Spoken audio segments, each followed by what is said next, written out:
Why meeting with a VC is like any first date. Things you should know as a startup founder when meeting VC for the first time. Meet_VC. Congratulations! You sent the deck to your target VC and the VC's associate responded to ask you to meet to discuss more your startup company.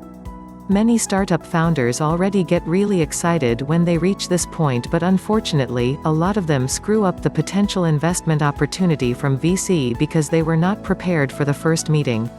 Meeting with VC is pretty much like any first date. It's more of an art than a science. Hence, there's no specific guideline to guarantee you can ace that first meeting. However, the tips below might help you survive through that first meeting and perhaps win the VC's heart. Research, research, and research. Any successful warriors know that you need to know the terrain before you jump into the battlefield. You as a founder should research as much as possible about the VCs that you're going to meet, and you can never ever miss out on things such as their existing portfolios, investment coverage, and their average ticket size. In addition, you also need to know the associate analyst's profile that you're going to meet, since they are the front line of VCs and they will have a huge influence in the VC's decision making. Create a conversation. Just like being on a first date, meeting with a VC for the first time also makes a lot of founders become nervous. To help reduce your anxiety, you should always treat the meeting as a conversation, meaning that it should go as a two-way street. The VCs will most likely ask you the most questions, but you should also ask questions about the VC and give them some compliments about the recent achievement they've made. Believe it or not, asking questions to VC will create a long-lasting good first impression about you and your company, since it shows a serious interest from you in continuing the relationship with the VC.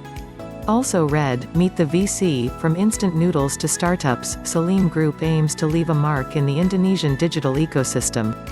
Be concise.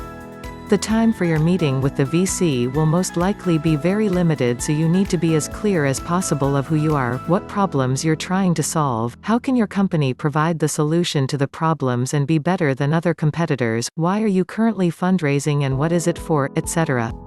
But always remember to assume as if the VC does not understand anything about the problems you're trying to solve or the technology you're using, so that it's your most crucial task to make sure you explain everything to them in the most understandable way and make them curious about your company. Always be respectful and professional. Even though the associate analyst you're meeting is still a fresh graduate and being a VC is their first full-time job and they may not know much about the industry you are in, you should never treat them differently.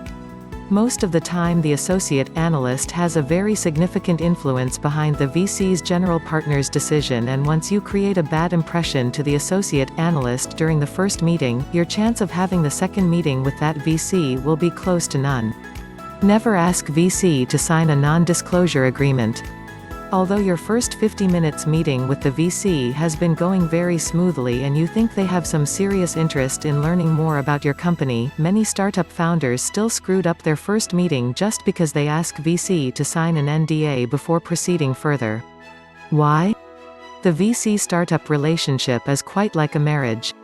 If you ask VC to sign an NDA, it shows that you do not trust them and you did not do your research about them, i.e. if you're worried they might have a similar company in their portfolio, and there's no reason for VC to go further down with you as well.